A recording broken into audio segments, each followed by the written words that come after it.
challenging my ability to continue my career for 34 years in the face of blatant misogyny, sexism, constant bullying, and relentless abuse. When I started, there was no internet, so people had to say it to my face.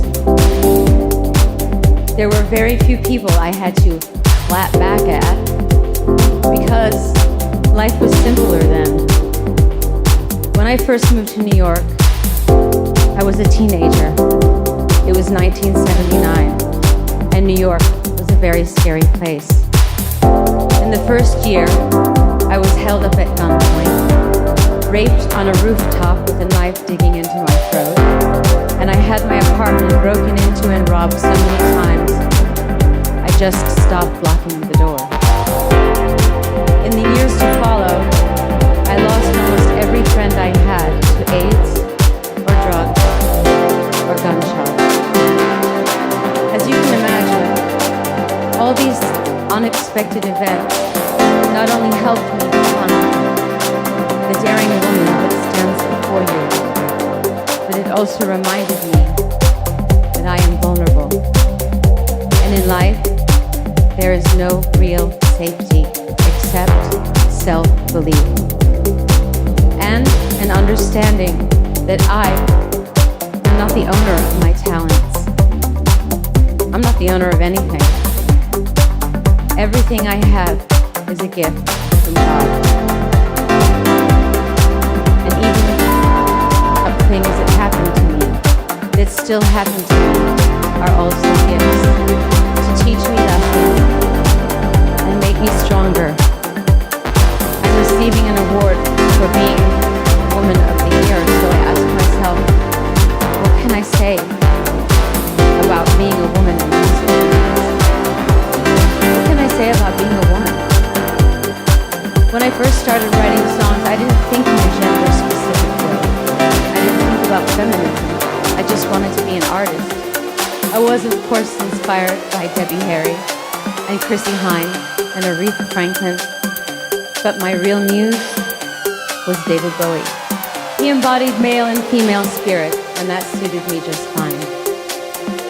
He made me think there were no rules, but I was wrong.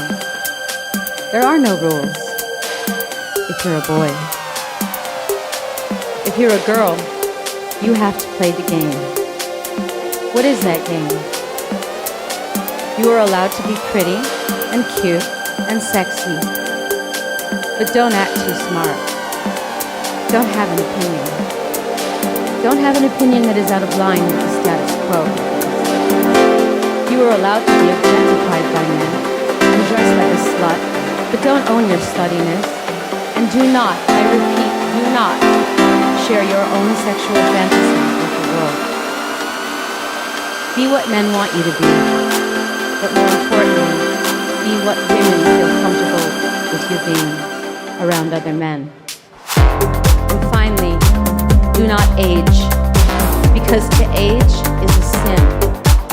You will be criticized, you will be vilified, and you will definitely not be played on the radio. When I first became famous, there were new photos of me in Playboy and Penthouse magazine. Photos that were taken from art schools that I posed for back in the day to make money. They weren't very sexy. In fact, I looked quite bored.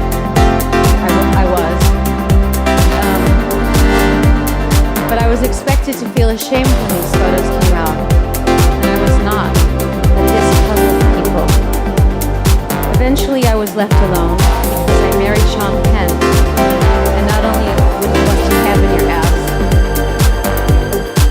but I was taken off the market. So for a while, I was not considered a threat. Years later, divorced and single. Sorry, Sean. I made my erotica album, and my sex book was released. I remember being the headline of every newspaper and magazine.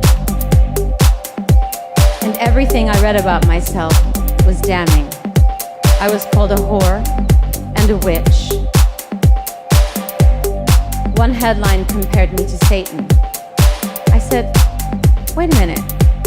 Isn't Prince running around with fishnets and high heels and lipstick with his butt hanging out?